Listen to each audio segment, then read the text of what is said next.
बात है, जब कान्हा क्लास 5 में थे तब इनके परिवार में कुछ प्रॉब्लम क्रिएट हो जाती है, जिस कारण उन्हें अपनी पढ़ाई कंटिन्यू करने के लिए अपनी मौसी के घर जाना पड़ा। इनके मौसी का घर कटक शहर के अनंतपुर गांव में पड़ता है। अब 1 साल कान्हा ने वही अनंतपुर के स्कूल से पढ़ाई की और इसी दौरान कान्हा का एक फ्रेंड बनता है जिसका नाम था संदीप। अब होता है ना वो बचपन की दोस्ती वाली बॉन्ड, 2-3 साल नहीं बात करो तब भी वो बॉन्ड सिमिलर रहती है। तो कान्हा और संदीप की कुछ ऐसी बॉन्डिंग थी। फिर 1 साल बाद जब कान्हा के परिवार में चीजें नॉर्मल हुई तब ये वापस अपने घर पर आ गया, केंद्रपाड़ा। अब केंद्रपाड़ा के ही गवर्नमेंट स्कूल से इसने अपने आगे की पढ़ाई शुरू की। पर यहाँ मसला ये हुआ कि उस टाइम पर मोबाइल इतना फ्रिक्वेंटली अवेलेबल तो था नहीं सबके लिए।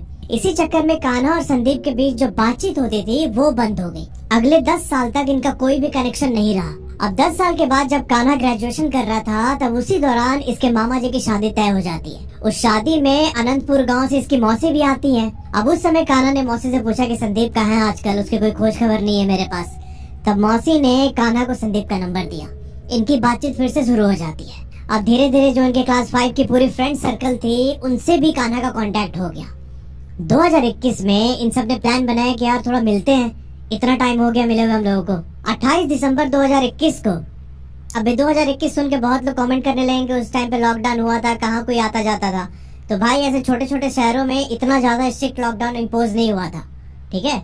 तो लोग अपना मूवमेंट कर रहे थे थोड़ा बहुत। अब इसको लेके तिल का ताड़ मत बना देना। तो 28 दिसंबर 2021 को कान्हा और उसके फ्रेंड्स उसी मौसी के घर के पास में एक हिल साइड फॉरेस्ट एरिया था, वहाँ एक छोटा सा होटल बना हुआ था। तो वहीं पर इन्होंने अपना गेट टुगेदर किया, पार्टी वार्टी की। यहाँ पर कान्हा संदीप से 10 साल के बाद मिल रहा था। इन लोगों ने बहुत सारी बातचीत की, अपने सुख दुख बांटे और फिर इनका प्लान बना कि यार बस हम दोनों ना कल मतलब 29 दिसंबर 2021 को जो कपिलाश शिव मंदिर है वहाँ पर जाएंगे। कान्हा को नेचर, पहाड़, जंगल ये सब बहुत ज्यादा पसंद था। तब इसने बोला कि ठीक है मैं भी अपने मौसी के घर ही रुकता हूँ 4-5 दिन और अच्छे से एंजॉय करने के बाद ही मैं केंद्रपाड़ा वापस लौटूंगा। यहाँ कान्हा के मौसी के गांव से कपिलाश शिव मंदिर जाने के 2 रास्ते थे। एक जो मेन रोड था जहाँ से हर कोई जाता था उस मंदिर, वो 40 किलोमीटर दूर था और दूसरा रास्ता 25 किलोमीटर लंबा था जो की जंगल के बीच से होकर निकलता था। जंगल पार करके 1350 सीढ़ी चढ़ने के बाद आप कपिलाश शिव मंदिर पहुँचेंगे।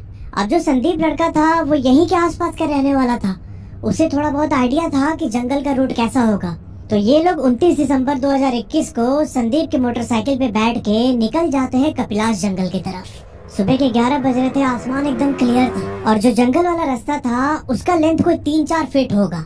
ये लोग धीरे धीरे राइड करके मंदिर की तरफ जा रहे थे और कान्हा बताते हैं कि वो जंगल बहुत ज्यादा डेंस था।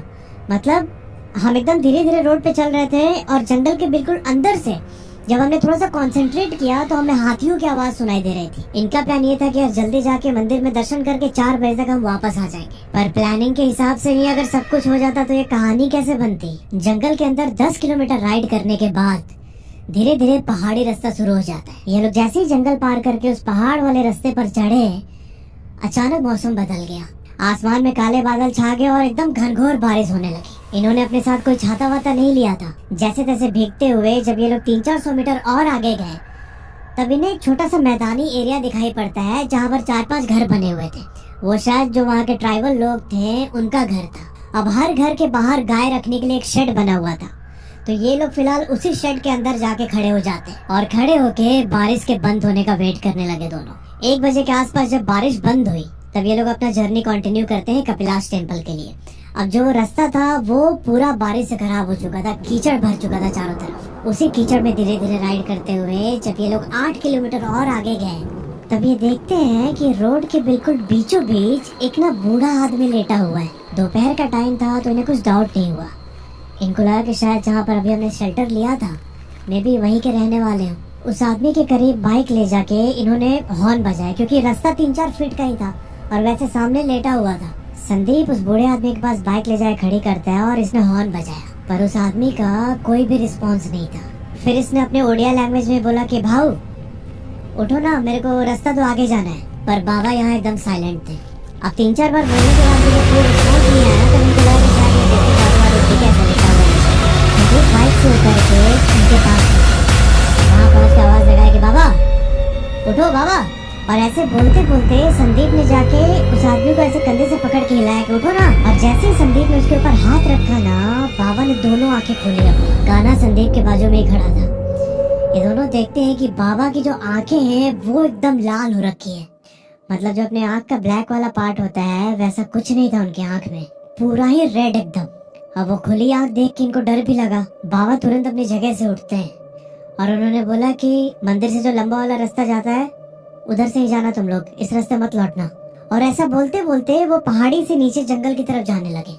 अब इन दोनों ने बाबा की बात पर बिल्कुल भी गौर नहीं किया और उनकी बात को नजरअंदाज करते हुए ये लोग सीधा मंदिर की ओर जाने लगते हैं। दोपहर के 3 बजे फाइनली ये लोग मंदिर पहुंचते हैं। 1350 सीढ़ी चढ़कर ये लोग मंदिर के प्रांगण में पहुंचे, वहां पर दर्शन वर्शन किए और मंदिर में 1 घंटे बिताने के बाद शाम के 5 बजे इनके वापस घर जाने का टाइम हो गया था। कान्हा ने एक बार बोला भी संदीप को कि यार मना किया था उस बाबा ने जंगल वाले रास्ते नहीं जाने को, छोड़ना हम दूसरे रास्ते से ही चलते हैं। तब संदीप बोलता है कि यार इतना क्यों लोड ले रहा है, अभी वो शाम ही हुआ है, निकल जाएंगे हम लोग।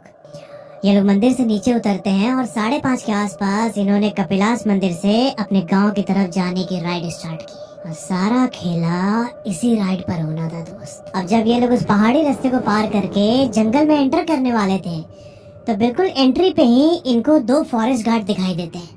उन फॉरेस्ट गार्ड ने इनको रोका, बोला कि इस समय कहाँ जा रहे हो तुम। तब संदीप बोलता है कि हमारा घर यहीं पास में अनंतपुर, हम लोग इसी रास्ते से आए हैं मंदिर। तो फॉरेस्ट गार्ड बोलता है कि इस समय मत जाओ, समझाता है बहुत बार, इस समय मत जाओ, रास्ता ठीक नहीं है, तुम लोग कृपा करो, ऐसे हाथ जोड़ लिया दोनों ने, तुम लोग कृपा करो प्लीज बाय रोड जाओ। तब संदीप ने यहाँ पर एक झूठ बोला कि नहीं सर, हम बहुत बार आ जा चुके इस रास्ते पे, शाम को भी कई बार गए हैं, कोई दिक्कत नहीं, हमको पूरा रूट पता है। वो दोनों फॉरेस्ट गार्ड एक दूसरे को अचंभित होकर देखने लगे। उन्होंने बोला कि अगर तुम इतनी बार गए हो तब भी तुमको नहीं पता इस रूट का इतिहास। संदीप यहाँ चुप हो जाता है। इस वक्त कान्हा को थोड़ा थोड़ा डाउट होना स्टार्ट हुआ कि यार अभी आते समय वो बाबा ने मना किया, फिर अभी ये लोग मना कर रहे हैं। ये संदीप को बोलता है कि यार छोड़ ना, हम चलते हैं लंबे वाले रूट से, इतना क्या है, 10-15 किलोमीटर एक्स्ट्रा राइड करना पड़ेगा, कोई दिक्कत नहीं है। पर संदीप नहीं माना भाई साहब। अभी जब ये लोग फॉरेस्ट गार्ड से बात कर रहे थे तभी इनको जंगल के अंदर से एक अजीब सी आवाज सुनाई देती है। इनको पेड़ से किसी के नीचे जमीन पर कूदने की आवाज आई और फिर इन्होंने नोटिस किया कि कोई ना एक बड़ा सा सामान लेके ड्रैग कर रहा है जंगल के अंदर, और उस ड्रैग के साथ साथ किसी के कराहने की आवाज भी सुनाई दे रही थी। धीरे धीरे शाम ढलने लगी थी। फॉरेस्ट गार्ड ने इन दोनों से बोला कि देखो इस समय जंगली हाथियों के भी रोड पर आने का टाइम हो गया है, तुम लोग निकलो फटाफट। अब इससे पहले कि संदीप और कान्हा वहाँ से निकलते, ये देखते हैं कि एक आदमी 60-65 साल एज होगी उसकी, बाल एकदम ऐसे बिखरे हुए अजीब से और उसका एक हाथ कटा था।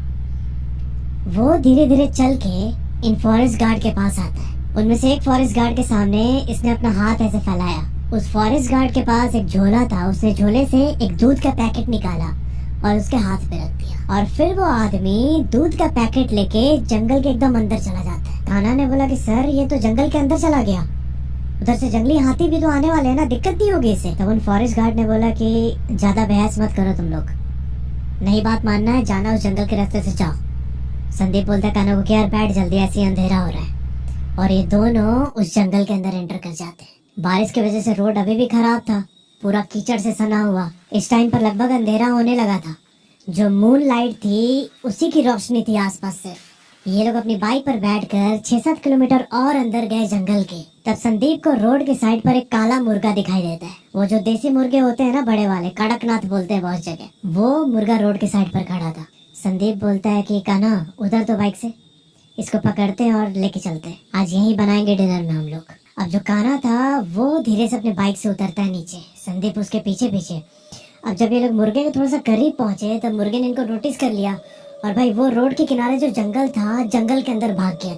कान्हा भी उसको चेस करते हुए 100 मीटर अंदर तक गया जंगल के। मुर्गा तो उधर ही झाड़ियों के बीच में गायब हो गया। पर यहाँ कान्हा को अचानक फील होता है कि कोई इसके कान के पास से क्रॉस किया। अभी इसने झटके में एकदम संदीप को देखा पीछे, बोला कि तूने क्या पत्थर उत्तर फेंका क्या अभी? संदीप बोला नहीं तो क्या हुआ? तब कान्हा बोलता है कि बेकान के पास से कुछ हवा जैसा क्रॉस किया है। संदीप बोलता है कि भाई निकल निकल निकल यहाँ से, हमको यहाँ पे ठीक नहीं लग रहा है, 8 बजे तक घर भी पहुँचना है। ये लोग जंगल से बाहर निकल के फटाफट बाइक पे बैठते हैं। बाइक पर बैठकर ये लोग कोई 100 मीटर ही आगे बढ़े थे कि इनको थोड़े दूर से ही दिखाई देता है कि जंगल के अंदर से एक व्हाइट कलर की साड़ी पहने औरत, मतलब वो पूरा उसका बॉडी भी नहीं दिख रहा था, ऐसे शैडो जैसा ही था, वो जंगल से निकल के रोड के साइड पे आके खड़ी हो जाती है। उसके हाथ पे एक बच्चा था। इन्हें उस औरत का फेस बहुत ज्यादा क्लियरली दिखाई नहीं दे रहा था। संदीप ने उसे देखते ही मोटरसाइकिल का ब्रेक मार दिया। कान्हा संदीप के कंधे पे हाथ रखता है, बोलता है कि भाई वो कौन खड़ा है? इन दोनों का खून सूख जाता है यहाँ पे। उस औरत के बाल खुले हुए थे पूरे, और ना वो पहले एक बार अपने बच्चे को देखती, फिर इनके तरफ गर्दन कर लेती। मतलब बहुत ही ज्यादा डरावना मंजर हो गया था इन दोनों के लिए। पर वो औरत उस जगह से मूव नहीं कर रही थी, और इन दोनों की डर के मारे हिम्मत नहीं हो रही थी कि उस औरत को क्रॉस करके आगे जाए उस जगह से। ये लोग 20-25 सेकंड तक रोड के बीचों बीच ऐसे ही बाइक पर बैठे रहे। इस समय संदीप इतना ज्यादा डर चुका था कि ये कान्हा को बोलता है कि यार तू चला लेगा क्या मोटरसाइकिल? कान्हा बोलता है क्या हो गया भाई, चलना। बोला कि नहीं, मेरा हिम्मत नहीं हो रहा अंदर से एकदम। तब कान्हा मोटरसाइकिल पे आगे बैठता है और संदीप इसके पीछे। संदीप ने बोला कि भाई सुनना, मतलब अभी तू चलेगा ना तो एकदम बहुत तेजी से क्रॉस करना है एकदम। रोड थोड़ा खराब है, हम पकड़ के बैठेंगे तुमको जोर से। कान्हा यहाँ भगवान का नाम लेते हुए बहुत तेजी में उस औरत को पार करने की कोशिश करता है, और पार करते ही इसकी नजर अपने मोटरसाइकिल के साइड मिरर पर गई। ये देखता है कि भाई वो साया ऐसे फ्लोट होते हुए एकदम इनको फॉलो कर रहा है। ये संदीप को बोलता है कि भाई वो हम लोग का पीछा कर रही है। संदीप बोलता है तू बस चलते रहे भाई तेजी में, ठीक है, गाड़ी एकदम धीरे मत करना। और इसने पीछे से हनुमान चालीसा रिसाइट करना स्टार्ट किया। कान्हा की पूरी नजर अपने साइड मिरर पे ही थी, और वो औरत लगातार इनको फॉलो कर रही है। यहाँ पर 7:30 बज चुके थे, और जंगल के दोनों साइड से जानवरों की आवाज आ रही है इनको। कान्हा का पूरा यहाँ एड्रेनलिन रश हो रहा है उस औरत को देख के, और इसी चक्कर में इसने अपने मोटरसाइकिल से बैलेंस खो दिया। सामने एक बड़ा सा गड्ढा था, इनकी मोटरसाइकिल सीधा उस गड्ढे के अंदर गई, और जो आगे वाला टायर था वो उस गड्ढे के कीचड़ में फंस जाता है। कान्हा ने बैठे बैठे मोटरसाइकिल को निकालने की बहुत कोशिश की, पर कोई फायदा नहीं हुआ। ये दोनों मोटरसाइकिल से नीचे उतरे और आगे पीछे पूरा देखा कि वो औरत कहाँ है, पर यहाँ पर वो औरत इनको दिखाई नहीं दी। ये दोनों थोड़ा रिलैक्स होते हैं कि भाई चलो फाइनली पीछा छूटा। इन दोनों ने मिलके जैसे तैसे टायर को बाहर निकाला गड्ढे से, पर यहाँ इनकी मोटरसाइकिल स्टार्ट नहीं हो रही थी। किशन ने बहुत बार ट्राई किया पर कोई फायदा नहीं हुआ, और इसी बीच संदीप पीछे से किशन को पकड़ लेता है जोर से, और पकड़ के बोलता है कि भगवान रक्षा कीजिए, हमारी रक्षा कीजिए।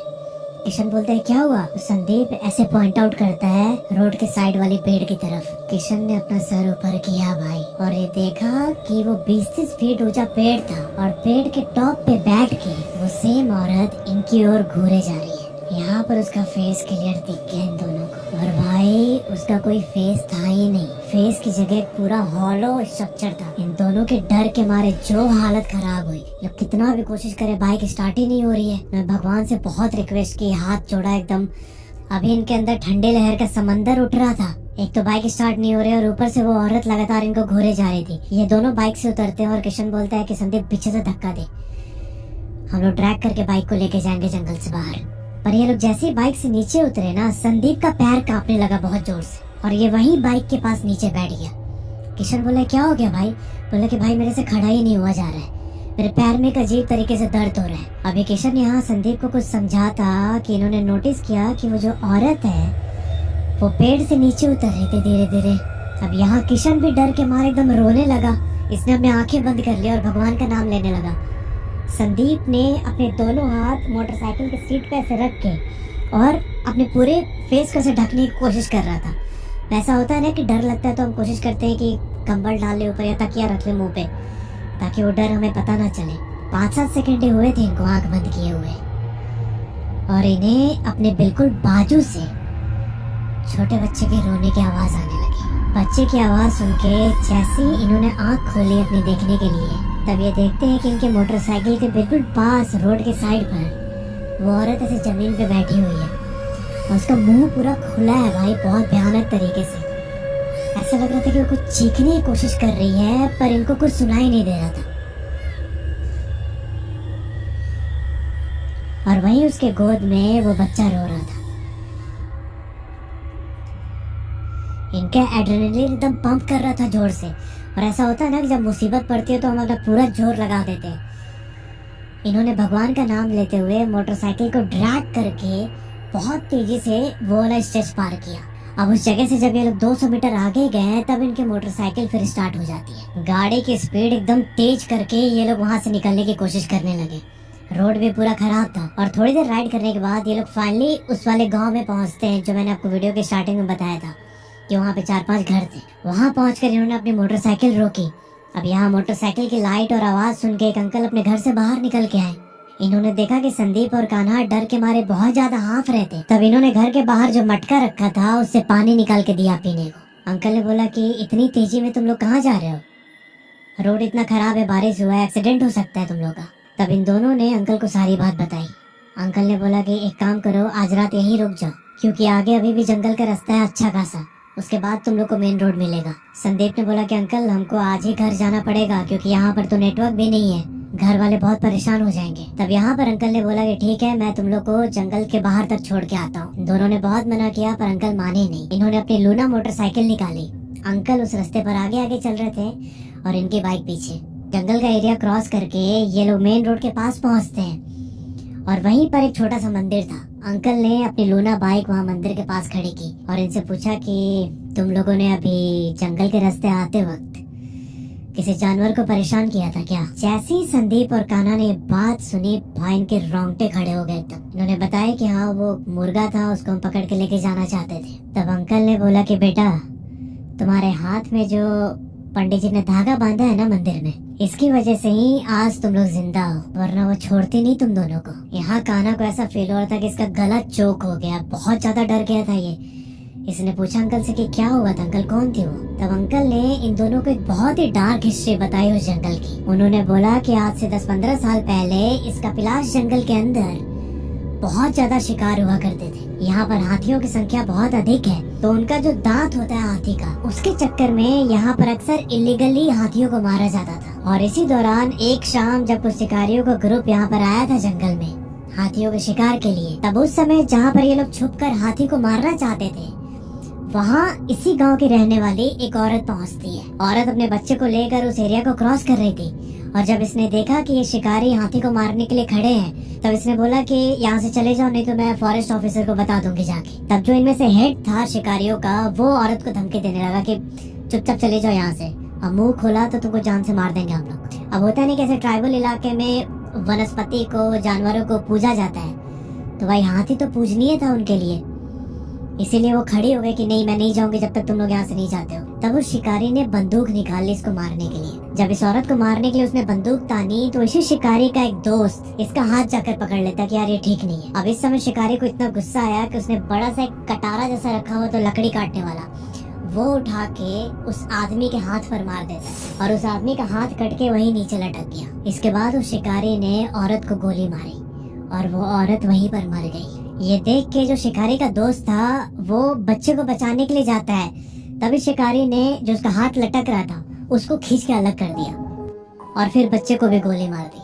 उस रात उन्होंने अपने मनमानी तरीके से शिकार किया हाथी का, पर इनको बिल्कुल भी आइडिया नहीं था कि कितनी बड़ी गलती कर दी है इन लोगों ने। ये शिकारियों का ग्रुप वापस अपने घर चला जाता है, पर इस घटना के 7-8 दिन के बाद ही जो वो शिकारी के दोस्त ने औरत को बचाने की कोशिश की थी, वो वापस यहाँ पर आता है और उसने गांव वालों को बताया कि मुझे बहुत सपना आ रहा है उसका, औरत का बार बार, और मतलब मैं बहुत ज्यादा बेचैन हूँ अंदर से, इसलिए मैं दोबारा यहाँ पर आया उस औरत की आत्मा से माफी मांगने। पर भाई हुआ यूँ कि वो आदमी कभी दोबारा अपने घर वापस जा ही नहीं पाया। इस जंगल को ही उसने अपना ठिकाना बना लिया। गांव वाले बताते हैं कि वो औरत इस आदमी से आके बात करती है और हर शाम वो आदमी फॉरेस्ट ऑफिसर से दूध का पैकेट लेके इस जगह पर आता है। वो औरत की आत्मा इस आदमी को इंस्ट्रक्ट करती है कि मेरे बेटे के लिए दूध लेके आओ।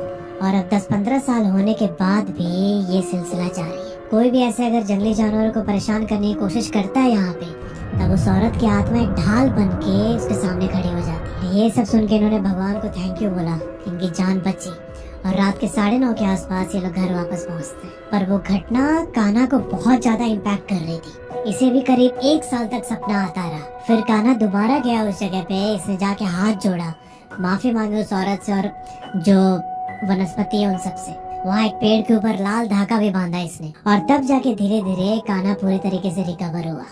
तो यार ये एक थ्रिलिंग स्टोरी थी उड़ीसा से। अगर आपके जानने में भी ऐसी कोई घटना हुई है तो नीचे जो ईमेल आईडी आ रहा है उस पर अपनी कहानी मुझे भेज सकते हैं। मिलते हैं आपसे अगले वीडियो में, तब तक के लिए अपना ध्यान रखो और हर हर महादेव।